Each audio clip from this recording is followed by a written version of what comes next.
Semangat pagi, luar biasa. Balik lagi sama Irfan, jadi kali ini kita akan langsung ke materi yang keempat.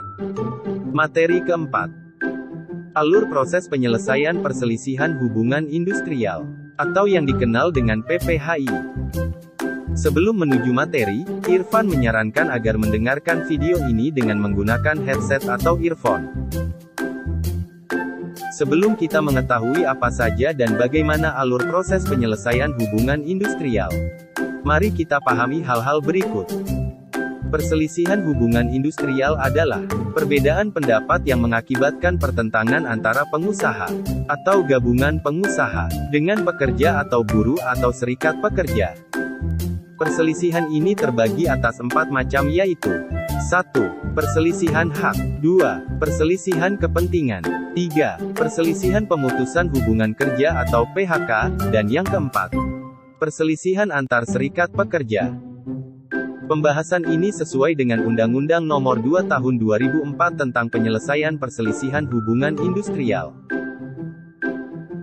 Berikut merupakan pengertian perselisihan berdasarkan macamnya.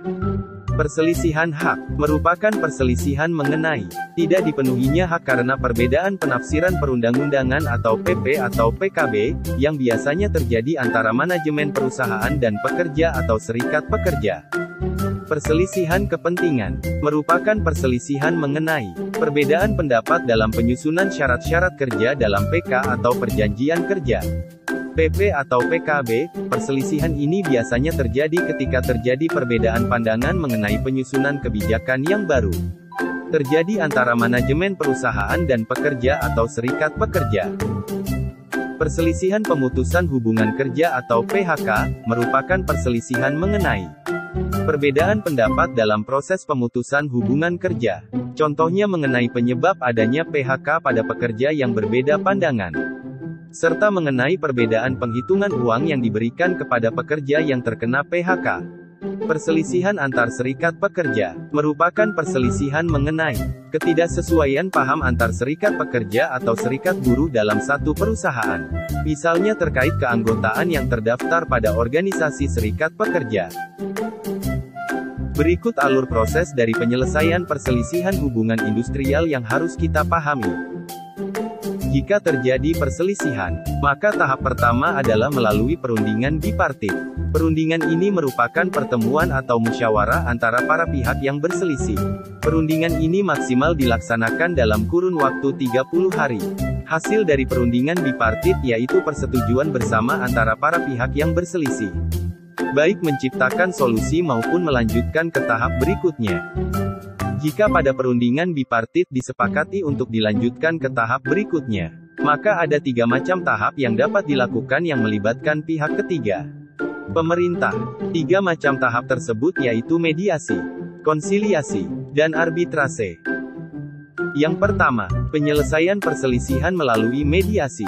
Perselisihan ini dipimpin oleh mediator. Mediator berasal dari kantor instansi ketenagakerjaan. Dalam hal ini mediator dilarang memberikan pendapatnya, akan tetapi berdasarkan pemeriksaan-pemeriksaan.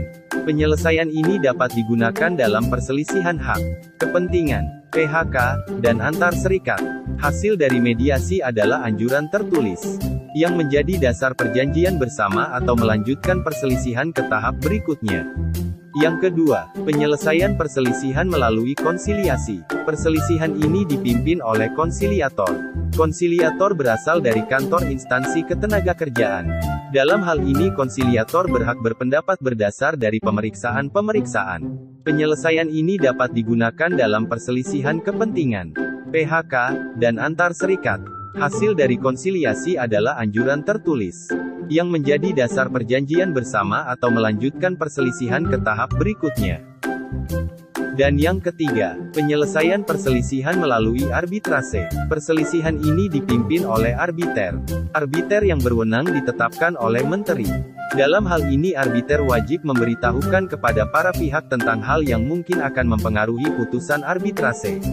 Penyelesaian ini dapat digunakan dalam perselisihan kepentingan dan antar serikat. Hasil dari arbitrase adalah putusan sidang arbitrase yang bersifat final dan tidak dapat dilanjutkan pada tahap pengadilan hubungan industrial.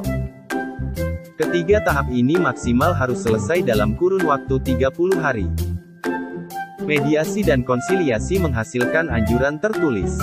Anjuran tertulis tersebut dapat menjadi dasar persetujuan bersama, ataupun untuk melanjutkan pada tahap berikutnya, yaitu pada pengadilan hubungan industrial. Sedangkan dalam arbitrase menghasilkan putusan final, yang tidak dapat diajukan pada tahap pengadilan hubungan industrial.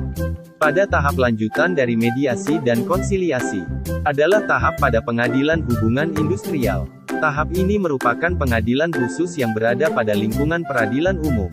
4 macam perselisihan dapat diselesaikan pada tahap ini, melalui hukum acara perdata yang dimulai dari gugatan satu pihak. Pada tahap pengadilan hubungan industrial, diharapkan maksimal selesai pada kurun waktu 50 hari, walaupun pada faktanya dapat selesai berbulan-bulan. Jika pada putusan yang dihasilkan pengadilan hubungan industrial pada tahap pertama tidak diterima, maka dapat diajukan banding pada tahap kasasi, yang berada pada Mahkamah Agung, yang nantinya akan menghasilkan putusan inkrah. Pada tahap kasasi ini diharapkan maksimal selesai pada kurun waktu 30 hari. Perselisihan kepentingan dan antar SP bersifat final, tidak dapat diajukan banding. Sedangkan perselisihan hak dan PHK dapat diajukan banding pada kasasi, yang dilakukan pada Mahkamah Agung. Putusan yang lahir dari pengadilan hubungan industrial dan Mahkamah Agung adalah putusan final dari segala bentuk perselisihan hubungan industrial. Pada putusan final yang dihasilkan tahap arbitrase, dapat dibatalkan melalui pembatalan pada Mahkamah Agung. Semua tahap pada penyelesaian perselisihan hubungan industrial, maksimal dapat selesai pada kurun waktu 140 hari, agar dapat melahirkan kesepakatan yang adil oleh para pihak. Jika ada yang ditanyakan mengenai materi alur proses penyelesaian perselisihan hubungan industrial, silahkan dicatat lalu bisa tanya melalui PICIR di grup WhatsApp.